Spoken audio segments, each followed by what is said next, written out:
여러분, 고혈압을 치료하지 않고 방치했을 때 생길 수 있는 우리 몸에 일어날 수 있는 10가지 사항 중에 오늘 세 번째 얘기입니다.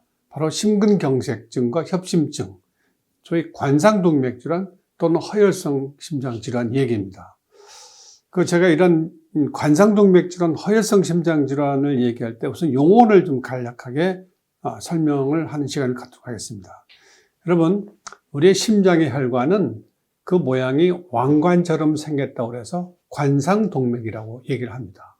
이 관자가 왕관 관자예요. 크라운, 영어로는 코로나리 아터리라고 그래요. 코로나 하면 여러분 생각나시는 거 있죠? 코로나 바이러스 모양이 왕관처럼 생겼다고 그래서 코로나 바이러스라고 그래요. 그러니까 코로나리, 그럼 형용사가 되죠? 크라운이라는 얘기입니다. 이 세 가지의 큰 혈관이 있는데 그 모양이 보시는 것처럼 왕관처럼 생겼죠. 실제로 이걸 CT를 찍게 되면 그림과 똑같은 모습이 나오죠. 이 가운데 내려가는 중요한 혈관, 또 뒤로 돌아가는 혈관, 또 우측으로 돌아가는 혈관. 이게 우리나라 고속도로와 비슷해요. 하나는 경부고속도로, 하나는 영동고속도로, 하나는 서해안고속도로. 그중 가장 중요한 게 경부고속도로죠. 아무래도 통행량이 많고 물류량이 많기 때문에. 그래서 심장에서도 이 가운데 내려가는 좌전 하행지, 좌측으로 아래로 내려가는 동맥이 매우 중요한 혈관입니다. 그래서 허혈성 심질환, 관상동맥 질환, 이건 또 무슨 소린가? 이 허혈성이라는 거는 한자 용어예요. 한자가 좀 어렵지. 허혈, 피가 부족하다, 모자란다는 얘기예요. 어디에 모자라요? 심장 근육에. 왜 모자랄까요? 관상동맥이 좁아지니까 제대로 혈액 공급을 못 해주는 거죠. 그래서 허혈성 심질환 또는 관상동맥질환 또는 관동맥질환 다 같은 얘기입니다. 이 같은 얘기를 말만 용어가 다르게, 뜻은 같은 얘기죠. 그 중에 대표적인 게 있죠. 협심증과 심근경색증이에요. 협심증이라는 거는 또 이것도 한자예요. 우리말이 아닙니다, 사실은. 좁은 협. 어떻게? 가슴이 쪼이듯이, 좁아지듯이 심한 흉통을 느낀다. 이게 전형적인 협심증이죠. 대개 2분에서 15분 정도 쪼이면서, 답답하면서, 어떤 때는 식은땀도 나고, 기운이 빠지면서, 어떤 때는 목으로 뻗치기도 하고, 왼쪽 팔로 뻗치기도 하고, 등으로 뻗치기도 하고, 어떤 때는 소화가 안 되는 것처럼 여기가 답답하고, 이게 풀리게 됩니다. 일시적인 심장 근육의 혈액 부족 상태가 일어날 때 심장 근육이 나에게 살려달라고 신호를 보는 거예요. 이걸 간과하시면 안 되죠. 두 번째는 심근경색증이에요. 이것도 한자입니다. 심장의 근육이 막히고 막힌다. 막힐 경, 막힐색. 뭐가 막혀요? 근육이 막히는 건 아니죠, 사실. 혈관이 막히기 때문에 차단이 되니까 혈류가 제대로 공급이 안 되면 심장 근육은 살 수가 없죠. 썩습니다. 이게 심근경색증입니다. 12시간 이내에 이걸 뚫어지지 않으면 심장 근육의 많은 부분이 손상을 입게 돼요. 여러분, 뇌는 4분이고 심장 근육은 6시간에서 12시간. 그래서 6시간 이내를 골든타임이라고 그러고요. 그래서 12시간까지는 빨리 뚫어주는 게 좋다, 이렇게 얘기를 하죠. 그러면 고혈압, 제가 말씀드린 고혈압을 방치하면 정말 이런 병이 증가할까요? 답은 예스입니다. 자, 심근경색증과 협심증 환자의 이 보고자에 따라 다르지만 23 내지 60%에서 고혈압이 동반되어 있어요.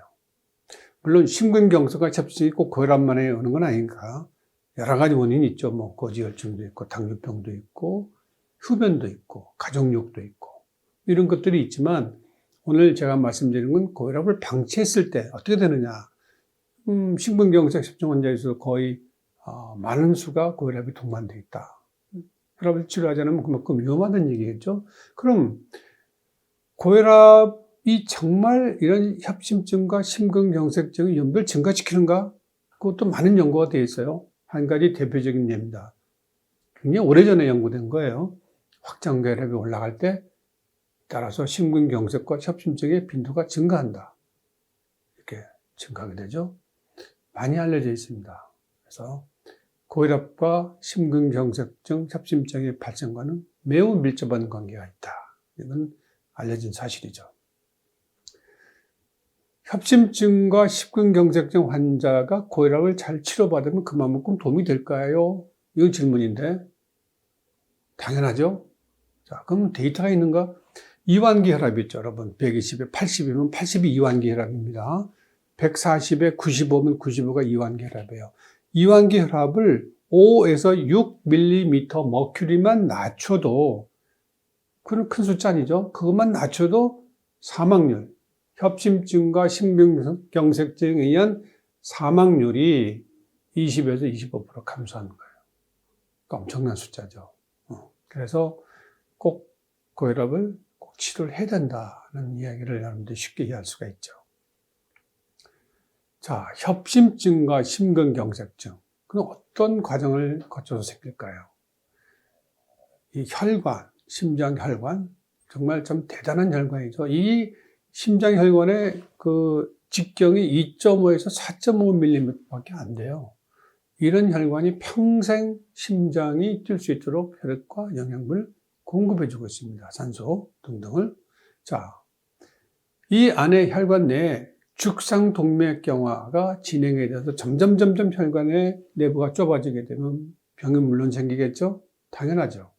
두 번째는 그 혈관 내에 있는 죽덩어리, 죽상경화, 죽종이 그렇게 심각하게 막지 않고 있더라도 그게 터져서 혈전이 생기게 되면 갑작스럽게 막히게 됩니다. 실제로 급성심근경색증 환자들의 약 60% 정도가 혈관이 한 50% 미만으로 좁아져 있어요. 아무런 증상이 없다가 갑자기 죽덩어리가 터지면서 파열이 되면서 혈전이 만들어지면서 심근경색이나 불안정형 협심증으로 응급실을 보시는 거죠. 아니면 사망하시는 거죠. 심근경색이 발생하게 되면 약 40%가 돌연사를 하게 됩니다. 여러분, 우리 주위에 돌연사가 많죠. 갑자기 돌아가신 분은 대부분 심근경색이라고 생각하시면 돼요. 세 번째는 우리 동양인, 특히 우리나라에 많습니다. 일본 사람하고 혈관이 그렇게 별로 좁아지지 않았어요. 그렇죠? 고혈압에 의해서 혈관이 손상당했지만 그렇게 많이 좁아지진 않았지만 이 혈관 내에 있는 내피세포가 기능이 안 되기 때문에 거기서 혈관 확장 물질을 못 만들어내요. 그러면 이런 분들은 혈관이 경련이 일어납니다. 심하게 경련이 일어나서 부정맥이 발생할 수도 있고 심근경색도 생길 수 있고 또는 일시적으로 통증이 오는 협심증이 올 수 있죠. 주로 변이형 협심증이라고 얘기를 합니다. 이런 등등이 올 수가 있어요. 그림을 다시 한번 반복해서 말씀드리면 정상의 내피세포가 있고 혈류가 잘 흘러갑니다. 아주 해피하게 지내고 있어요. 내피세포와 혈액이. 그런데 고혈압에 의해서 여러 가지 원인이 있지만 특히 고혈압에 의해서 혈관이 손상을 받게 되면 이렇게 죽덩어리가 쌓이게 돼요. 이걸 죽상경화라고 말씀드렸죠. 심각하게 좁아지지 않으면 혈류는 잘 흐릅니다. 아무 증상이 없는 거죠. 근데 대부분 사람들이 이렇게 되는 걸 모르고 지내는 거죠. 그러고 있다가 이게 점점 죽이 더 커지게 되면 혈관이 내부가 좁아지게 되죠. 그 혈류가 점점 모자라게 돼요. 그러면 가슴이 답답하구나 이렇게 느끼는 거죠. 통증이 오는 거죠. 또는 그렇게 죽덩어리가 크진 않더라도 갑자기 죽종이 파열이 되게 되면 이렇게 혈전이 만들어지고 혈류가 차단이 오면서 경색, 완전히 막히는 거죠. 심근경색입니다. 그래서 이런 그림으로 본 게 실제로 보시게 되면 여기에 급성 심근경색으로 사망한 분의 부검소견인데요. 여기 보면 이 죽덩어리가 노랗게 파열되어 있고 여기에 빨갛게 혈전이 만들어진 걸 볼 수가 있어요. 이 노란 건 다 죽덩어리입니다. 좁아져 있죠. 여기 있는 분들이 심근경색. 이거 심근경색 사망했구나 알 수가 있는 거죠. 또 다른 모습을 보게 되면 여기 보시는 것처럼 점점 혈관 내부가 좁아지면서 여기 파열이 되고 된 걸 볼 수 있죠. 이렇듯 이론적인 과 또 실제적인 게 딱 들어맞는 겁니다. 죽덩어리가 터지면서 갑작스럽게 혈관이 막힌다. 이게 바로 심근경색, 또 불안정형 협심증 이런 이야기입니다. 그래서 실제로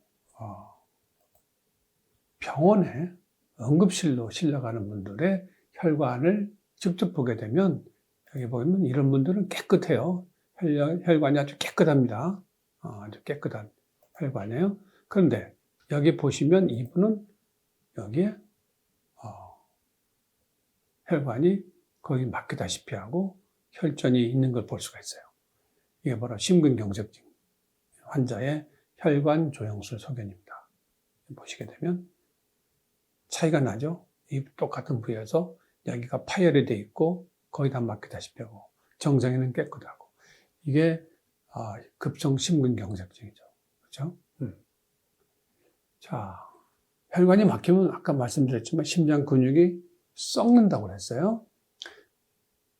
또 부검소견인데요. 심장 근육이 여기는 피가 공급이 제대로 됐던 부위고 이 부위는 완전히 죽은 조직입니다. 엷어져 있고 주머니처럼 불어나 있고 이 부위가 심근경색증으로 사망했던 분의 소위 심장 근육 소견입니다. 이렇게 주머니처럼 얇아지게 되죠. 자, 이런 모습을 우리가 MRI에서 보면 어떻게 될까? 보시는 것처럼 이 부위가 이렇게 주머니처럼 붉어져 있죠. 이게 심근경색증 환자의 MRI 소견입니다. 이 부위는 깨끗한데 여기는 엷어져 있고 오히려 수축할 때 밖으로 휘져나가는 그런 주머니처럼 되어버립니다. 이런 사람들은 어때요? 갑작스럽게 혈압이 떨어질 수도 있고 여기에서 부정맥이 생겨서 졸도할 수도 있고 사망할 수도 있고 숨이 차서 응급실로 오기도 하고요. 이게 아주 급박한 상황에 빠지게 됩니다. 이렇게 되지 않도록 우리가 예방 조치가 매우 필요한데 이 분은 정상의 심장을 보여주는 MRI고 이분은 조금 전에 보여준 그 환자, 심근경색증 환자의 MRI 소견입니다. 자, 여러분, 오늘은 제가 고혈압을 치료하지 않고 방치했을 때 우리 몸에서 발생할 수 있는 10가지 상황 중에 세 번째, 관상동맥질환, 허혈성 심질환, 대표적인 심근경색증, 그 다음에 협심증에 대해서 말씀드렸어요. 고혈압의 진단은 매우 쉽습니다. 꼭 병원에 와서 재실 필요 없어요. 어디서든 혈압을 재보시고 저는 가정혈압이 측정을 매우 강력하게 권고드립니다. 요즘 혈압이 많이 싸졌어요. 집에서 일어나셔서 아침에 화장실 갔다 오셔서 좀 5분 쉰 다음에 재보세요. 혈압이 높은지 낮은지 한두 번씩 매일매일 재보세요. 또 저녁에 주무시기 전에 재시고서 혈압의 일기를 쭉 써보세요. 그러면은 혈압이 어떤지 알 수가 있어요. 물론 혈압이 잴 때마다 틀리죠. 틀리니까 이상하다고 생각하지 마시고 그 숫자를 쭉 적어서 가까운 선생님께 갖다 드려 보세요. 그러면 선생님이 판단해 주십니다. 혈압이 높은지 낮은지. 집에서 재는 혈압은 병원에서 재는 혈압보다 좀 낮아요. 5에서 10 정도가 낮습니다. 그래서 집에서 재는 혈압을 더 우리가 신뢰하고 믿습니다. 그래서 혈압을 진단을 할 수가 있어요. 고혈압을 치료하지 않고 방치하게 되면 똑같은 얘기지만 혈관이 망가지게 되죠. 터지거나 막히거나. 오늘은 혈관이 막혀서 생기는 협심증과 심근경색증에 대해서 말씀을 드렸습니다. 여러분, 고혈압 꼭 치료하셔야 됩니다.